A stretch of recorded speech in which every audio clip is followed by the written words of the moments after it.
How do Arduino and computers talk to each other? The answer is serial communication. Serial communication is a way to send data one bit at a time from one device to another. Imagine two friends sending messages letter by letter.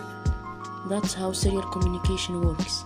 Serial communication is used in Arduino, computers, sensors, microcontrollers.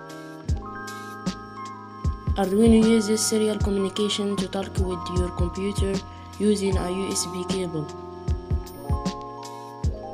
Baud rate is speed of communication. His common value is 9600. Arduino can send data like numbers or text to your computer. Arduino can also receive data from your computer like commands or values. Serial communication helps you to debug code, control hardware, see sensors value.